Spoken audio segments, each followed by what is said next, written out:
نبی کریم مصطفیٰ صلی اللہ علیہ وآلہ وسلم بیت اللہ کی دیوار سے ٹیک لگائے تشریف فرما ہیں۔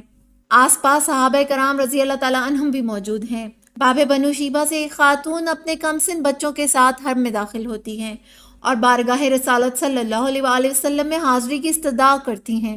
آج عام معافی کا دن ہے اور یہ خاتون آج صبح اسلام قبول کر چکی ہیں۔ حضور اکرم مصطفیٰ صلی اللہ علیہ وسلم نہایت عزت و احترام کے ساتھ قریش کی اس معزز خاتون کا استقبال کرتے ہوئے فرماتے ہیں، کہو ام حکیم کیسے آنا ہوا؟ کیا کہنا چاہتی ہو؟ لب اقدس صلی اللہ علیہ وآلہ وسلم سے خلوص کے پھول فضا میں بکھر جاتے ہیں۔ چھوٹے بچوں کی جانب شفقت سے دیکھتے ہوئے فرماتے ہیں، ان بچوں کا باپ کہاں ہے؟ ام حکیم نہایت شرمندگی کے ساتھ زمین کی طرف نظریں جھکائے لرزتی آواز میں عرض کرتی ہیں، یا رسول اللہ صلی اللہ علیہ وآلہ وسلم، وہ تو یمن کی جانب بھاگ گیا ہے۔ دراصل ان کا شوہر ان 9 مجرمین میں شامل تھا جنہوں نے اللہ اور اس کے نبی